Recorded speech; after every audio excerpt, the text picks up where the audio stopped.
चंद जी, हाँ मुझे ये पसंद है, पैक कर दीजिए। हाँ बिल्कुल।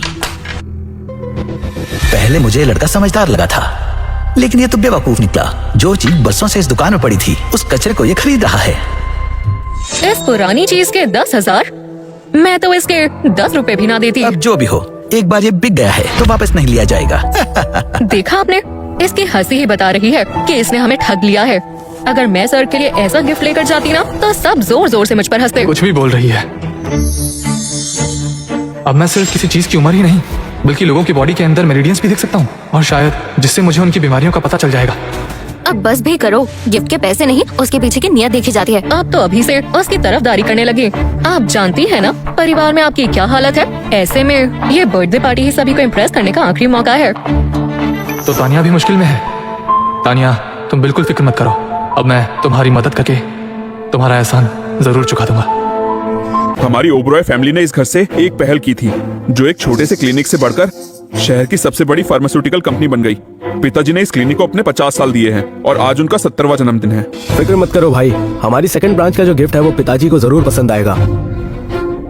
चाचा जी, फर्स्ट ब्रांच तो स्पेशल ही रहेगी। ओबरॉय फैमिली की असली फाउंडेशन तो हम ही हैं। हाँ, तान्या को आने में इतनी देर क्यों हो गई? डैड, उसका इंतजार मत कीजिए, उसे जब आना होगा आ जाएगी। वैसे भी वो इतनी इम्पोर्टेंट नहीं है। आर्यन, मैंने दादाजी के लिए गिफ्ट रेडी किया है, मैं बस अभी उसे लेकर आती हूँ। ठीक है। लगता है इसे मेरे खरीदे गिफ्ट पर भरोसा नहीं है, लेकिन ये गिफ्ट सबसे बेस्ट है। कोई मेरी मदद करो। हाँ? ये तो ओबरॉय फैमिली का पुराना क्लिनिक है, प्लीज मेरी मदद करो। आज क्लिनिक बंद है, जाओ यहाँ से। भैया, बच्चे की जान का सवाल है, मैं देख लेता हूँ। क्या हुआ? ऐसे कुछ इंटरनल प्रॉब्लम है भैया, एक बार आप देखिए।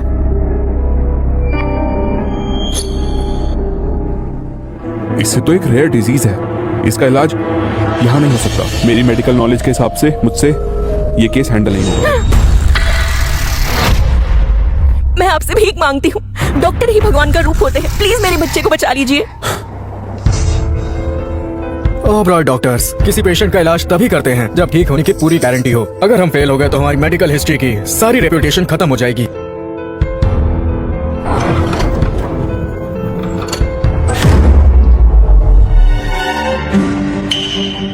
क्या आप भी ओबरॉय फैमिली से हैं? मेरा बेटा बीमार है, प्लीज इसे बचा लीजिए।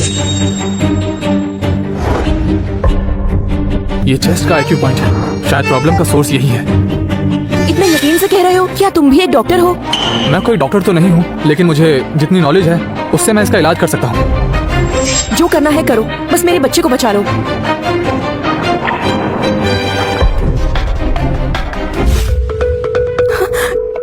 तुम्हें होश आ गया? देखा, अब ये खतरे से बाहर है। बहुत बहुत शुक्रिया। मैं आपका नाम जान सकती हूँ? आपने मुझ पर बहुत बड़ा एहसान किया है। मेरा नाम आर्यन है, मैंने ज्यादा कुछ नहीं किया है। ये अभी ठीक है, लेकिन आप इसे जल्द से जल्द हॉस्पिटल ले जाइए, वहाँ इसका प्रॉपर ट्रीटमेंट होगा।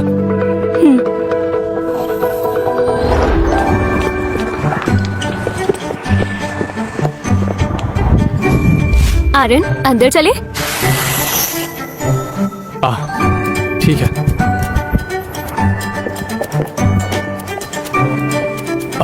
तान्या, तुमने कहा था तुम अपने फियांसे को आज अपने साथ लाने वाली हो, क्या यही वो लड़का है? ये मेरा फियांसे है।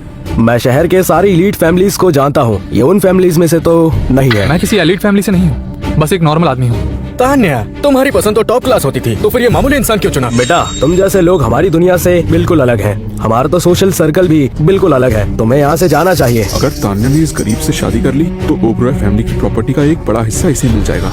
तुम शक्ल सूरत से तो क्या, औकात से भी हमारी तान्या के लायक नहीं हो, लेकिन अब तुम यहाँ आ ही गए हो तो ये 10 लाख का चेक लो और निकल जाओ यहाँ से।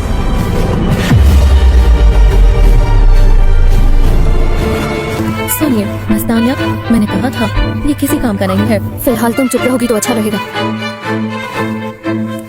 क्या हो गया? ऐसे कम लग रहे हैं क्या?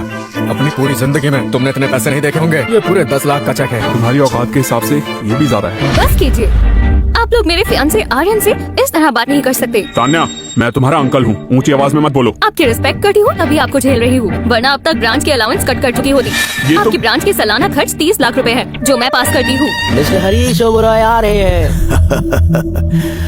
हैप्पी बर्थडे दादाजी। तानिया, तो यही वो लड़का है जिससे तुम शादी करना चाहती हो? दिखने में तो बहुत हैंडसम है। दादाजी, आपके आने से पहले ये सब मुझे खरी खोटी सुना रहे थे। तानिया, आज दादाजी का 17वां बर्थडे है। इतने इंपॉर्टेंट दिन पर लेट आने के लिए तुम्हें खरी खोटी सुननी ही पड़ेगी ना। किसी काम की वजह से हमें देर हो गई थी। कहीं तुम लोग बाहर खड़ी लेडी की मदद तो नहीं कर रहे थे? उसकी हेल्प तो नहीं की ना। उसके बच्चे को क्रिटिकल बीमारी है, उसका इलाज भी नहीं किया जा सकता। हाँ, एक लेडी हेल्प मांग रही थी और मैंने उस बच्चे की जान बचाई। तुम ये क्या बकवास कर रहे हो? तुम कोई डॉक्टर हो जो उसकी जान बचाने का दावा कर रहे हो? तुम्हारा दिमाग खराब है। उस बीमारी का इलाज करना मुश्किल ही नहीं, नामुमकिन है। और तुम कह रहे हो कि तुमने उस बच्चे की जान ये लड़का फालतू में शेक ही मार रहा है। मुझे मौके का फायदा उठाना चाहिए। डैड, मैंने खुद उस पेशेंट की नर्व चेक की थी। उसका बचना बिल्कुल नामुमकिन है। वो ठीक तो हो ही नहीं सकता। पर ये आर्यन कह रहा है कि उसने उसकी जान बचा ली, जो कि सरासर झूठ है। तो आप ही बताइए, ऐसे आदमी को हम ओबरॉय फैमिली का दामाद कैसे बना सकते हैं? रोनित, क्या तुम्हारा भाई सच कह रहा है? हाँ डैड, ये सच कह रहे हैं। मैंने भी पेशेंट को चेक किया था। तो क्या आर्यन झूठ बोल रहा है? आर्यन, गरीबी किसी की रुकावट नहीं बन सकती। मैंने भी अपनी जिंदगी में कई उतार चढ़ाव देखे हैं, तब कहीं जाकर यहाँ तक पहुँचा हूँ। लेकिन बार बार झूठ बोलना ठीक नहीं है। तानिया, मैं तुम्हें इससे शादी नहीं करने दे सकता। अच्छा होगा इसे भूल जाओ। सर देखिए, मैंने जो कहा बिल्कुल सच है। आप चाहें तो किसी से भी चेक करवा सकते हैं। वहाँ कोई सीसीटीवी नहीं था, नहीं तो अब तक तुम्हारा सच सबके सामने होता। दादाजी, मुझे आर्यन पर यकीन है। जो उसकी बेइज्जती करेगा वो मेरा दुश्मन होगा। अब किसी ने आर्यन के बारे में कुछ गलत कहा तो मुझसे बुरा कोई नहीं होगा। बस बहुत हो गया। आज का दिन खुशी का दिन है। हम ये बात बाद में करेंगे। दादाजी, मैंने आपके लिए गिफ्ट तैयार किया है। उम्मीद है कि ये गिफ्ट आपको जरूर पसंद आएगा। ये एक बेशकीमती जेड स्केप्टर है जो 19वीं सेंचुरी में प्रिंस ने अपने लिए बनवाया था। कमाल है, तुम्हारा गिफ्ट सच में लाजवाब है। हमारी फर्स्ट ब्रांच ने भी आपके लिए एक खास गिफ्ट लिया है। ये पुराने जमाने के एंटिक स्क्रिप्चर्स हैं। और सेकंड ब्रांच की तरफ से एक प्रीमियम इंक स्टोन है जो राजा महाराजा के जमाने में इस्तेमाल होते थे। ये तो बहुत जबरदस्त है। ये सारे एंटीक पीस सच में बहुत कमाल है। तान्या बेटा, फर्स्ट और सेकंड ब्रांच दोनों ने अपने सारे गिफ्ट दे दिए। अब देखते हैं तुम क्या खास लेकर आई हो। दादाजी, मैं जल्दी में थी, इसलिए बस ये जेड पेंडेंट ही ला पाई। ये जेड पेंडेंट देखने में तो अच्छा है, पर हमारे दिए हुए गिफ्ट्स के सामने कुछ भी नहीं है। दादाजी की लाडली होकर भी तुम सिर्फ एक मामूली सा जेड पेंडेंट लाई हो। ठीक है, मैं ये भी रख लेता हूँ। तानिया, मेरे पास भी एक गिफ्ट है। तुम्हें वो बेकार गिफ्ट दिखाने की जरूरत नहीं है।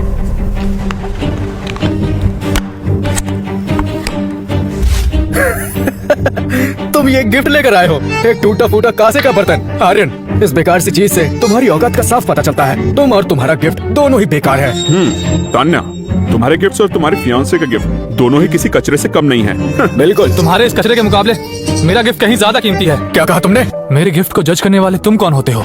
मेरा गिफ्ट तुम्हारे गिफ्ट से 100 गुना कीमती है। विक्की, जो तुमने दिया है वो बस एक मॉडर्न जेड सेटर है जिसकी मार्केट वैल्यू मुश्किल से 10,000 होगी। और मिस्टर विनीत, आपका 20th सेंचुरी का आर्ट वर्क नकली है जिसकी कीमत ज्यादा से ज्यादा 3,000 होगी। और हाँ मिस्टर रोनित, आपका गिफ्ट थोड़ा बेटर है लेकिन उसकी कीमत भी बस 30,000 के आसपास होगी।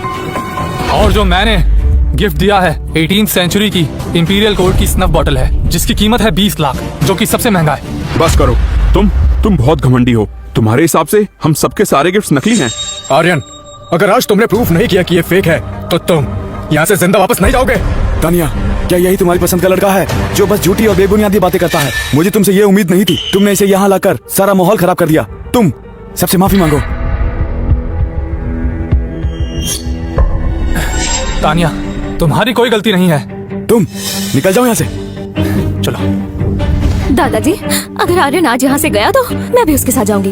तानिया, तुम्हारे पेरेंट्स दुनिया में नहीं है। मैंने तुम्हारी देखभाल की है, कंपनी की बागडोर भी तुम्हें सौंपी और तुम्हें इतना प्यार दिया, और आज तुम मुझे घर से जाने की धमकी दे रही हो, वो भी इस घटिया, निकम्मे और झूठे लड़के के लिए। दादाजी, अभी शादी भी नहीं हुई है तो इसका ये हाल है। अगर शादी हो गई तो ओबरॉय ग्रुप का नाम कहीं आर्यन ग्रुप ना हो जाए। आज मैं तानिया को कंपनी की हेड की पोस्ट से हटाता हूँ। अगर तुम्हें यही लड़का पसंद है तो अभी इस घर से निकल जाओ। मिस्टर राकेश दीवान आ रहे हैं। मिस्टर हरीश ओबरॉय को जन्मदिन की बधाई। मिस्टर दीवान, आपने यहाँ आकर हमारी इज्जत बढ़ा दी। राकेश दीवान का यहाँ आना ओबरॉय फैमिली के लिए बहुत सम्मान की बात है। मैंने सुना है राकेश दीवान एंटीक चीजों के एक्सपर्ट हैं और उन्हें एंटीक चीजों को कलेक्ट करने का बहुत शौक है। तुम्हें आधी बात भी नहीं पता। एंटीक चीजें कलेक्ट करना तो बस उनका शौक है। पेशे से वो साउथ प्रोविडेंस मेडिकल एसोसिएशन के चेयरमैन हैं। साउथ प्रोविडेंस की पूरी मेडिकल इंडस्ट्री उनके कंट्रोल में है, इसलिए हमें उनसे अपने रिश्ते अच्छे रखने चाहिए। अगर मुझे आगे बढ़ना है तो मुझे उनके सामने अपना इंप्रेशन जमाना होगा। ये बहुत रेयर चांस है, मैं ये मौका नहीं हाथ से जाने दूंगा। मैं आज यहाँ सिर्फ बर्थडे पार्टी में नहीं आया हूँ। कल मेरे नाती की तबीयत खराब हो गई थी। ओबरॉय फैमिली के एक मेंबर ने आगे बढ़कर मेरे नाती की जान बचा ली। मैं ये जानना चाहता हूँ कि ओबरॉय फैमिली में से वो कौन सा था जिसने उनकी मदद की है। मैं उनका शुक्रिया अदा करना चाहता हूँ। मतलब वो औरत और बच्चा इनकी फैमिली से थे? हम में से किसी ने उसकी मदद नहीं की थी। जहाँ तक मुझे याद है मैंने विक्की को सबसे आखिर में आते हुए देखा था, शायद इसी ने मदद की है। हाँ मैंने भी देखा, सबसे लास्ट में विकी ही अंदर आया था, उसी ने उस बच्चे की मदद की है। विकी ने शायद देखा होगा कि हम कुछ नहीं कर पा रहे, इसलिए बाद में रुककर इनके नाती को बचाया है ताकि हमारी फैमिली की रेपुटेशन बच जाए और हमें शर्मिंदगी महसूस ना हो। भाई तुम्हारा बेटा सच में कमाल का है, ये ओबरॉय फैमिली को बहुत आगे लेकर जाएगा। मैं तुम्हारी बात से पूरी तरह सहमत हूँ। मैंने तो उसे नहीं बचाया, अब समझ गया, शायद बच्चे को सिर्फ कोई छोटी सी प्रॉब्लम थी जो अपने आप ही ठीक हो गई। चाहे जो कुछ भी हो जाए मैं ये क्रेडिट लेकर ही रहूंगा। जब दादाजी को पता चलेगा कि मैंने उसे बचाया है तो वो मुझसे इम्प्रेस हो जाएंगे, फिर वो ओबरॉय ग्रुप का CEO मुझे बना देंगे। सही कहा डैड, उस वक्त मुझे थोड़ा डाउट हुआ था, इसलिए मैं वहीं रुक गया था और उसका इलाज किया। मुझे बिल्कुल अंदाजा नहीं था कि वो आपका ही पर उसे मैंने बचाया था। आर्यन, अब ये बकवास बंद करो। मुझे पता है तुम बहुत टैलेंटेड हो, पर तुम डॉक्टर नहीं हो। तुम उसे कैसे बचा सकते हो? तुम्हें भी मुझ पर यकीन नहीं है क्या? आर्यन, अब बस भी करो। तुम्हारी वजह से मैम को कितना कुछ सुनना पड़ रहा है। अब तुम क्या सच में उन्हें इस घर से बेदखल करवाना चाहते हो? इसमें आखिर मेरी क्या गलती है? अरे ये मत कीजिए। मेरे नाती की जान बचाने के लिए बहुत बहुत शुक्रिया। आगे से तुम्हें कुछ चाहिए हो तो मुझसे कहने से घबराना मत। विक्की, हमने नहीं सोचा था कि उस बच्चे को बचा पाएंगे, लेकिन तुमने कर दिखाया। क्या तुमने हमारी फैमिली की सीक्रेट टेक्निक का यूज किया? हाँ डैड, मैंने उसी सीक्रेट टेक्निक का यूज किया, माफ कर दीजिए। बहुत बढ़िया विक्की, बहुत बढ़िया। तुमने ओबरॉय फैमिली की सीक्रेट टेक्निक को इन बच्चों की जान बचाने के लिए यूज किया। इसके लिए तुम्हें माफी मांगने की कोई जरूरत नहीं। तुमने एक टेक्निक को सीखा भी और अच्छे से यूज भी किया। तुम सच में बहुत काबिल हो। तुम्हारी इस काबिलियत को देखते हुए मैं तुम्हें ओबरॉय ग्रुप का जनरल मैनेजर बनाता हूँ और आगे जाकर तुम ही कंपनी के हेड बनोगे। शुक्रिया दादाजी, मैं ओबरॉय ग्रुप को ऊंचाइयों पर लेकर जाऊंगा। देखा तुमने, अगर तुम नहीं होते तो ये सब नहीं होता। क्या मैंने क्या किया?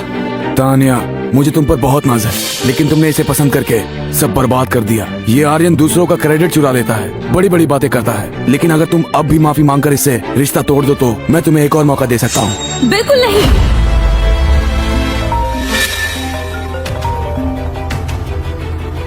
डैड, मैं आपको बताना भूल गई, जिसने कार्तिक की जान बचाई थी वो ओबरॉय फैमिली से नहीं है। उसका नाम आर्यन है, उसने ही मेरी मदद की। तो आप कंफ्यूज